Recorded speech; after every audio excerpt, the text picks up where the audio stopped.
Assalamualaikum warahmatullahi wabarakatuh. Semoga Buya dan Umi selalu ada dalam lindungan Allah Subhanahu wa taala. Amin amin ya rabbal alamin. Afwan Buya, saya hamba Allah dari Majalengka.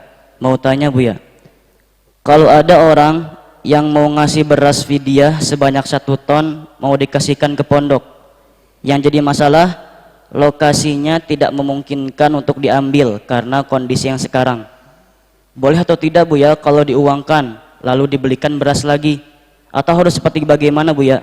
Syukran Buya. Baik, yang pertama adalah fidyah itu mungkin karena puasa, mungkin ini orang tobat, masya Allah orang soleh tobat, cuman dia punya utang sholat atau apa utang puasa, bukan sholat, kalau sholat dikodok langsung. Tidak tahu dia punya utang puasa sampai 1 ton, atau mungkin satu keluarga dulu nggak pernah sholat, ada di antara apa puasa ada berapa puasa baru bayar fidyahnya, anggap saja. Atau dia punya anak banyak, jadi istrinya fidyah terus.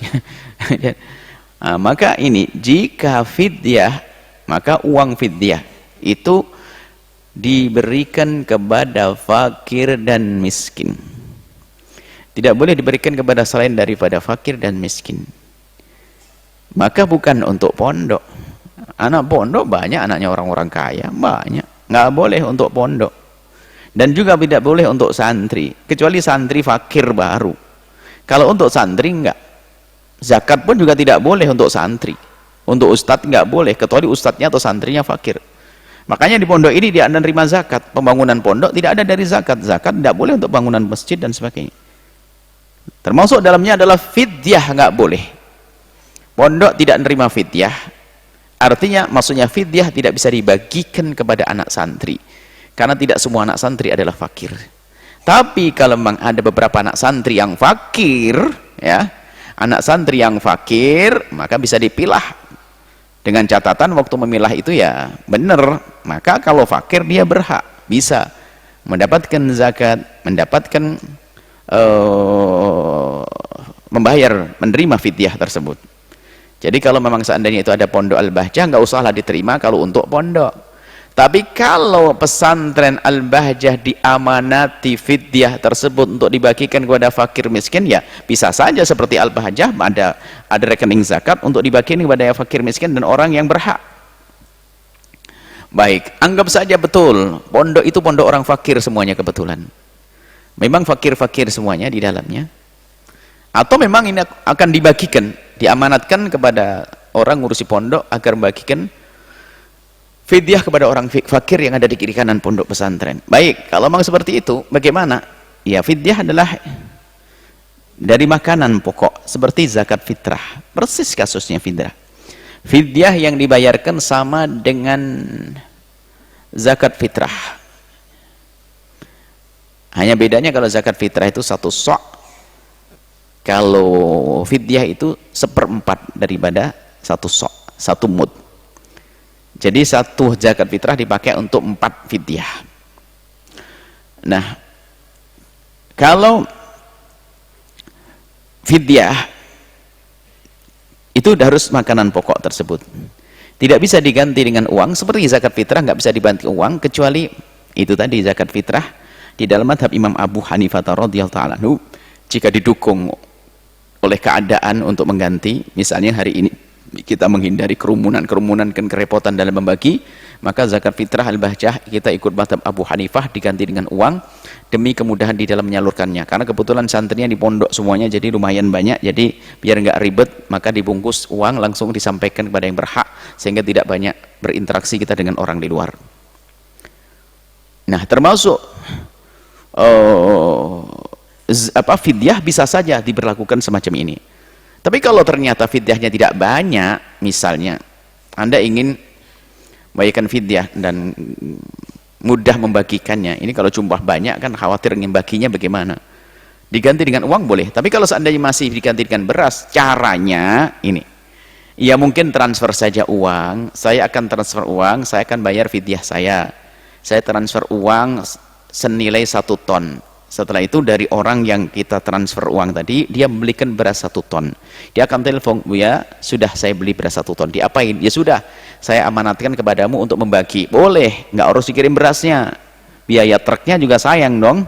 Mending saja transfer uangnya ke sini, nanti kalau memang menginginkan beras, maka dibelikan beras. Sama, zakat fitrah pun juga bisa. Kalau seandainya orang tuamu mengirimkan uang ke sini, setelah itu mau dirubah jadi beras juga sah.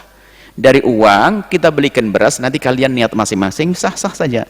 Jadi nggak ada susah, tidak harus berasnya dikirim. Beras 2,5 kilo aja dikirim dari Sumatera. Nah ini kan ya tidak usah. Jadi berasnya tidak harus dari sana, bisa dibelikan di sini. Maka kita yang membelikan, wakil yang membelikan, kemudian setelah itu anak niat masing-masing.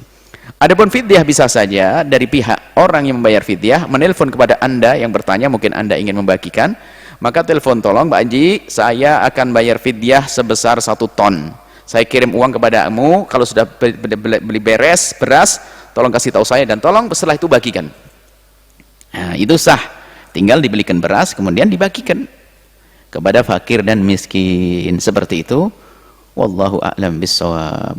Ada, mohon maaf, masalah membagi ke pondok pesantren ini hati-hati ya.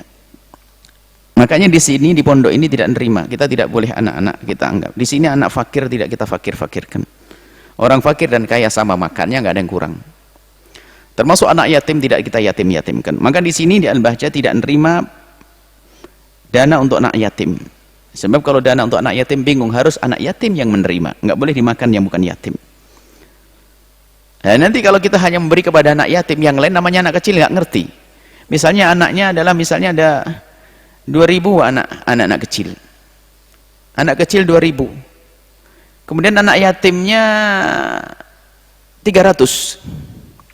Ada bantuan untuk anak yatim sebesar misalnya 1 juta. Berarti kan 300 juta. Akhirnya dibagi anak yatim bakat 1 juta, 1 juta. Yang tidak yatim ngenes, kok saya nggak dikasih? Padahal dia fakir. Fakir bukan yatim. Memang untuk anak yatim biarpun kaya mendapat, misalnya saya memberikan itu untuk anak yatim. Kalau sudah bilang anak yatim biarpun kaya dapat. Nah, akhirnya yang fakir nggak mendapatkan, dia ngenes. Namanya anak kecil nggak ngerti kalau itu haknya anak yatim, nggak paham. Maka kita hindari di sini. Kalau ingin membantu ke pondok, bantu untuk semuanya yang bisa dimakan oleh semuanya. Saya pun bisa ikut mencicipi. Ustadz yang lain juga merasakan. Yang kaya pun juga makan, bukan nggak yatim. Anak yatim di sini tidak diyatim-yatimkan, nggak ada. Kalau ada anak yatim, saya bapaknya. Selesai. Mana anak yatim? Nggak ada yatim di sini, nggak ada yang fakir di sini. Karena semuanya sama di sini. Ini masalah psikologi ini kadang-kadang anak yatim diyatim-yatimkan terus. Diceritakan, wah ini dulu bapaknya begini-begini. Setiap mencari dana disebut-sebut keyatimannya. Ngenes dia. Anak fakir, masya Allah ini orang fakir di rumahnya, disebut-sebut setiap hari hanya pengen cari dana saja. Naudzubillah, orang fakir. Orang fakir jangan difakir-fakirin, besarkan hatinya. Di sini alhamdulillah tidak ada, nggak ada yang tampak.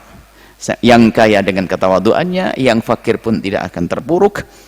Kita seragamkan semacam ini. Ya, semoga Allah menjaga kita, menjauhkan dari berbuat zalim, menjauhkan dari menyakiti siapapun, baik sengaja atau tidak sengaja, sakit lahir atau sakit batin. Wallahu a'lam bishawab.